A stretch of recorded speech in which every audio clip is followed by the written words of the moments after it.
हनुमान गतिमान रतिमान मतिमान वर्तिमान, ऐसे हनुमान जी के कई भाई हुए, कई भाई हनुमान जी के हुए। और हमने पहले भी कहा है, जिसकी फैक्ट्री ना चलती हो, बहुत दुकान ना चलती हो, तो हनुमान जी के पाँव का थोड़ा सा सिंदूर लेकर, यदि उस सिंदूर को किसी भी फैक्ट्री या दुकान में हनुमान जी के छोटे भाई गतिमान के नाम से अगर एक बिंदी भी सिंदूर की रख दी जाती है, तो वो दुकान और फैक्ट्री भी झड़के से चलना प्रारंभ हो जाती है।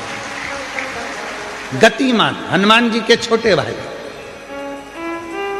एक हनुमान जी के छोटे भाई हैं मतिमान। जब व्यक्ति डिप्रेशन में जाता है, एकाग्र चित्त नहीं रह पाता है, पढ़ने बैठता है पर एकदम मन नहीं लग पाता है, तो मतिमान का स्मरण किया जाता है, हनुमान जी के तीसरे नंबर के भाई का, मतिमान। और कहते हैं एक दुर्वा यदि मतिमान के नाम से शंकर भगवान की शिवलिंग पर चढ़ा दी जाए और उसी दुर्वा को वापिस लेकर आया जाए, अंधेरा होने से पहले, सूर्य अस्त होने के पहले, शाम के प्रदोष के पहले यदि उस दुर्वा को उस व्यक्ति को चबा चबा कर खिला दो, तो डिप्रेस हो रहा है, डिप्रेशन में है, चिंता में है, टेंशन में है, और उसका विवेक काम नहीं कर रहा, बुद्धि स्थिर नहीं हो पा रही है, या पढ़ने में मन नहीं लग पा रहा है, तो उसको आप एक दुर्वा मतिमान, हनुमान जी के तीसरे नंबर के भाई मतिमान के नाम से अगर खिला देते हैं, तो उसकी बुद्धि केंद्रित होना प्रारंभ हो जाती है और वो डिप्रेस से हटना प्रारंभ हो जाता है, मन स्थिर होने लगता है। मतिमान।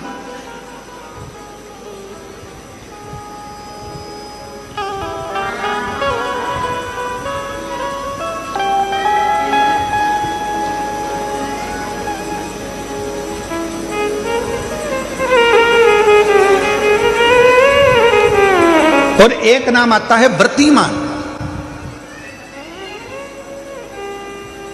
इसका प्रैक्टिकल तुम अभी यहीं से कर लेना, ठीक है? चलते चलते मालूम पड़े तुम्हारी पार्किंग यहां से आधा किलोमीटर दूर है, ठीक है? अरे बोलो तो जम के, आधा किलोमीटर दूर तुम्हारी पार्किंग है और तुम्हारी उम्र लगभग बहुत हो गई, मालूम पड़े तुम थोड़े वृद्ध हो गए हो और तुम्हारा घुटना दुख रहा है, तुम्हारी कमर दुख रही है, चलते चलते बड़ी मुश्किल से तुम कथा स्थल तक पहुंचे हो। अब मन में आ रहा है कि मुझे वापस पार्किंग तक जाना है, कैसे जाऊंगी, पाँव तो दुख रहा है। तो एक काम आज चलते चलते करना कि कहीं सीवर वाला महाराज झूठ तो नहीं बोल रहा है, तो प्रैक्टिकल करके जाना। क्या करोगे? यहाँ से जाते समय आप जब जा रहे हो और आपके शरीर का कोई अंग जब दुख रहा है, तो श्री शिवाय नमस्तुभ्यम कहकर श्री व्रतिमान हनुमान का स्मरण कर। किसका स्मरण करना है? जम के बोलो, व्रतिमान हनुमान। व्रतिमान हनुमान का स्मरण करके कहीं पर भी बैठकर अपने पांव की छोटी वाली जो उंगली है उसको जम के दबाना, और दबाने के बाद चल देना। जिस जगह पर भी दर्द हो रहा होगा, मेरा बाबा आपको मंजिल तक पहुंचाएगा, दर्द होने नहीं देगा। कल नहीं करना, प्रैक्टिकल आज ही करना। काल करे सो आज कर।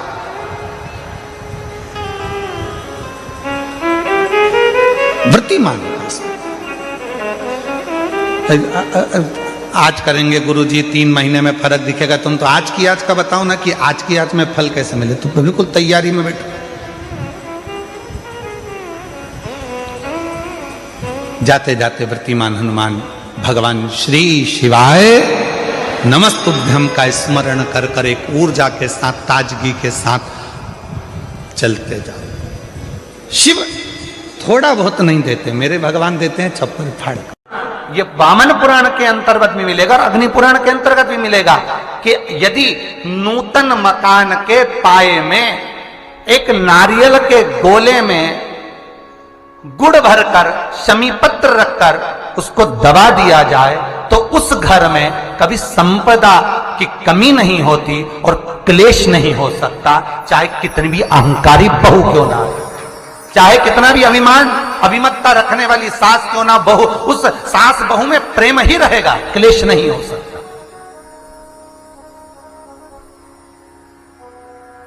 उसमें विवाद नहीं हो सकता। उस घर के अंदर जितने भाई रह रहे हो, जितने कुटुंबी रह रहे हो, परिवार रह रहा हो, उसमें क्लेश का कोई मतलब नहीं हो सकता।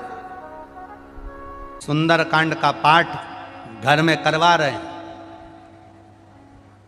और पंडित जी को फोन लगा कर कह रहे हैं सबको मजा आना चाहिए। अब तुम पाठ करा रहे हो कि अब हम बोले व्यासपीठ से अच्छा थोड़ी ना लगेगा। अब बोलो री जीजियो सही है कि गलत है, और जीजा उन तुम भी बोलो रे सही है कि गलत है। अब ऐसी बात हम कहें अच्छा लगे?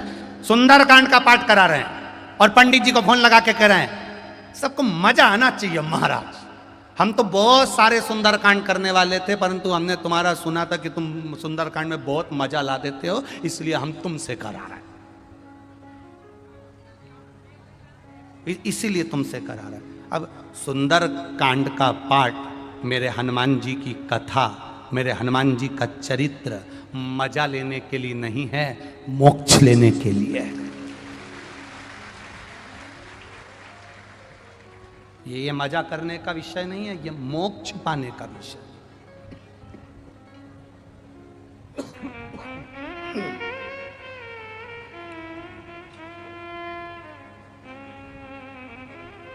जितने लोग सुंदरकांड में आकर बैठते हैं उन्हें चौपाई से कोई मतलब नहीं होता।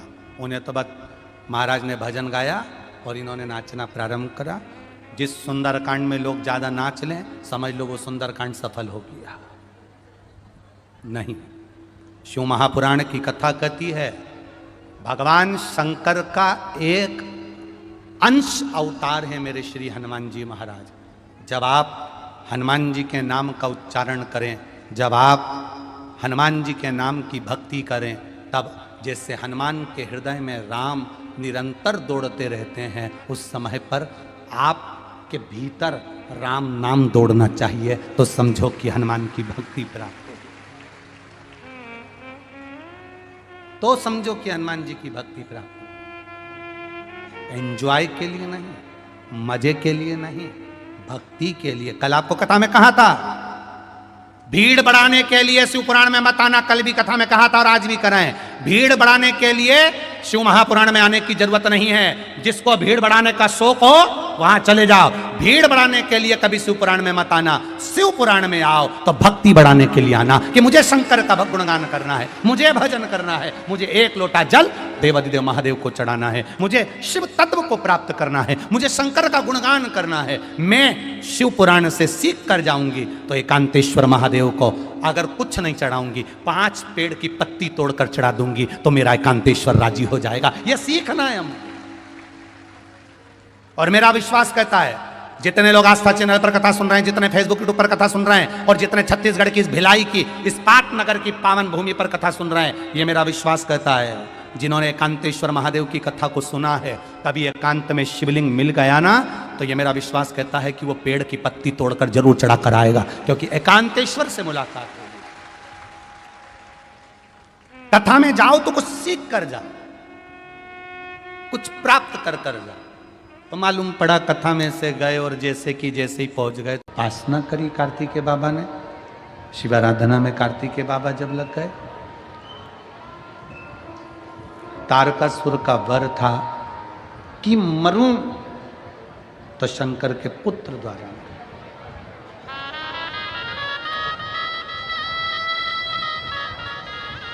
कभी अगर मौका लगे, जैसे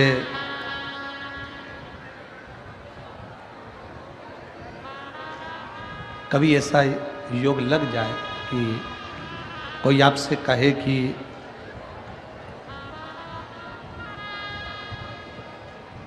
आपके शरीर में बहुत भारी कोई रोग हो गया, और बहुत बड़ा रोग है, बहुत रोग, और शरीर में बहुत बड़ा रोग हो गया हो और वो रोग समाप्त नहीं हो रहा, वो रोग समाप्ति की ओर जा ही नहीं रहा, रोग समाप्त हो ही नहीं रहा, तो एकांची नारियल लीजिए। श्रीफल, नारियल देखा है सब लोगों ने? श्रीफल जो होता है, नारियल जो होता है, पानी पीने वाला नारियल नहीं, जो भगवान को चढ़ता है उस नारियल की बात। एकांक्षी नारियल, एकांक्षी नारियल से मतलब है कि नारियल में जो जटा होती है उस जटा के स्थान पर 3 नेत्र होते हैं। किसी किसी नारियल में 2 नेत्र होते हैं, किसी में 3 नेत्र होते हैं, किसी में 2 नेत्र होते हैं, किसी में 3 नेत्र होते हैं। तो 3 नेत्र वाला नहीं, 2 नेत्र वाला नहीं, कभी अगर मिल जाए, भूलवश तुम्हारे हाथ में आ जाए, एकांक्षी नारियल।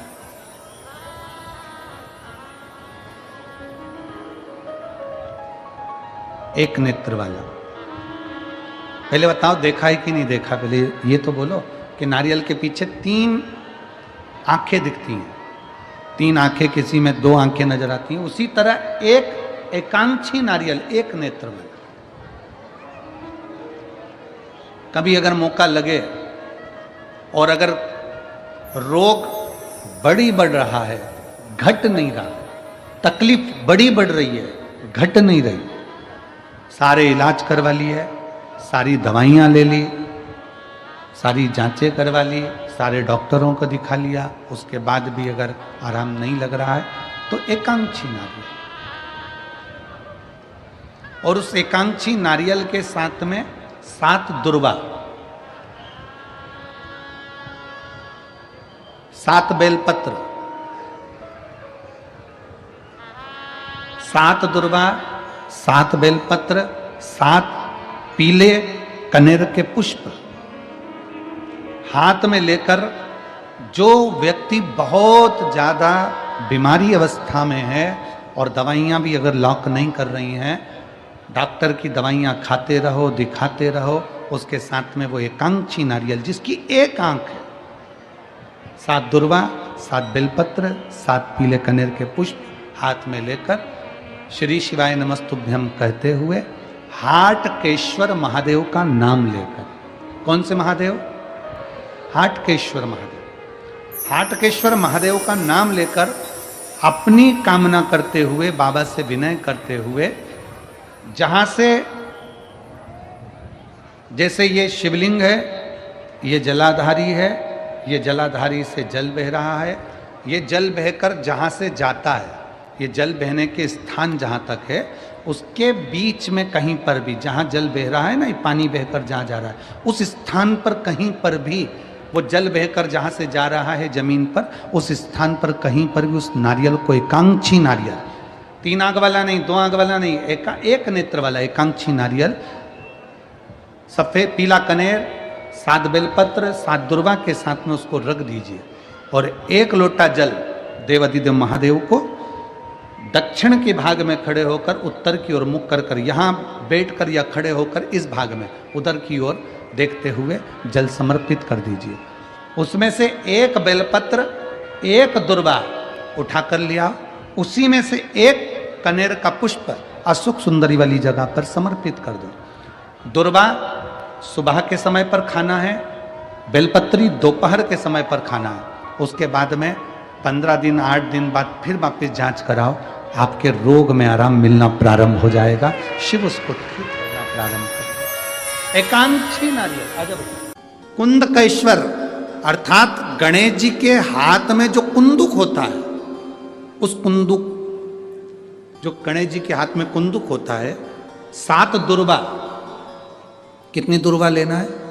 दुबा बोलते हो, दुर्वा बोलते हो, पंजाब में क्या बोलते हैं? दुर्वा ही बोलते हैं ना। तो 7 दुर्वा, उसके पीछे के हिस्से में लाल चंदन लगाना है और गणेश जी को कुंदकेश्वर महादेव के नाम से समर्पित करना। जब दुर्वा चढ़े, उस पहले तो आप कुंदकेश्वर महादेव का नाम ले लेना, जब दुर्वा गणेश जी के पास में चढ़े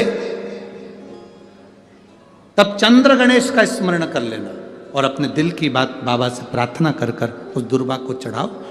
1 दुर्वा उसमें से मांग कर लेकर आओ।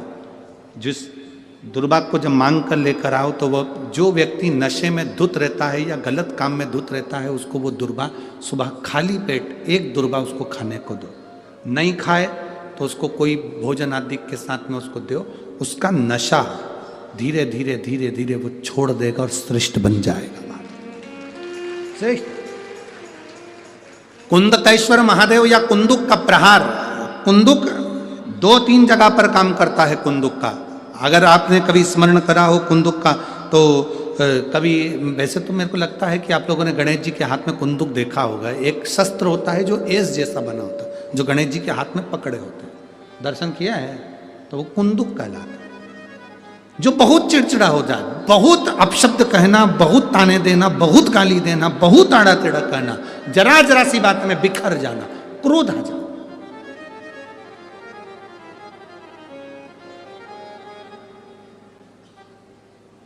श्वेत पुष्प, सफेद पुष्प बेलपत्री के साथ जब देव अधिदेव महादेव के ऊपर समर्पित करा जाता है, थोड़ी देर चढ़े रहने के बाद बेलपत्र और श्वेत पुष्प में से सफेद पुष्प उठाकर बेलपत्री के वृक्ष के नीचे समर्पित कर दिया जाता है, जो शिवलिंग पे चढ़ाया गया, और उसका एक श्वेत पुष्प उठाकर शिव का चढ़ा हुआ बेलपत्री के वृक्ष के नीचे समर्पित कर दिया जाता है। वहां की मिट्टी को उठाकर अपने घर के द्वार का स्पर्श करा दिया जाता है, तो क्रोध करने वाला व्यक्ति, चिड़चिड़ करने वाला व्यक्ति कुंदकेश्वर महादेव का नाम लेकर जब वो रज लगाई जाती है, मिट्टी लगाई जाती है, तो वो धीरे धीरे क्रोध करना बंद कर देता, घर में पूरे शांति और आनंद की अनुभूति होने लगती है। ये कुंदकेश्वर है, ये साधारण नहीं है कुंदकेश्वर। माता पार्वती ने कुंदुक उठाकर प्रहार करा, और जैसे ही माता पार्वती ने कुंदुक उठाकर प्रहार करा, प्रहार करते से विदल उत्पल के ऊपर, प्रहार करते से विदल उत्पल के प्राण चले जाते हैं और वो कुंदुक भगवान शंकर के चरणों में जाकर गिर जाता है। जब शिव जी के चरणों में कुंदुक जाकर गिरा, तब शंकर भगवान के चरणों में माता पार्वती जी ने जाकर देखा तो उनके चरणों में चोट लगी हुई थी, क्षमा मांगी, चरणों में गिर गई मां। और शिव जी ने कहा, पार्वती तुम दुख ना मनाओ, तुम्हारे कुंदुक का मेरे चरणों में गिरना, मेरा नाम आज से कुंदकेश्वर होगा। पार्वती, मेरे चरणों में कुंदुक का प्रहार हुआ और मेरा नाम कुंदकेश्वर हुआ। आज के बाद मृत्यु लोक में रहने वाला व्यक्ति, उसके शरीर में अगर कोई रोग, कोई दुख व्यापेगा और वो मेरे कुंदकेश्वर की कथा को पूरी सुन लेगा या कुंदकेश्वर के नाम का उच्चारण कर लेगा, तो उसके दुख का, उसके शरीर के रोग का मैं निवारण कर दूंगा। वो कुंदकेश्वर महादेव है। बोल कुंदकेश्वर महादेव की। वो कुंदकेश्वर महादेव, कुंदुक का नाम रखकर कुंदकेश्वर। आपसे निवेदन, कभी आपको लगे कि दवाई औषधि काम नहीं कर रही, आप कुंदकेश्वर का नाम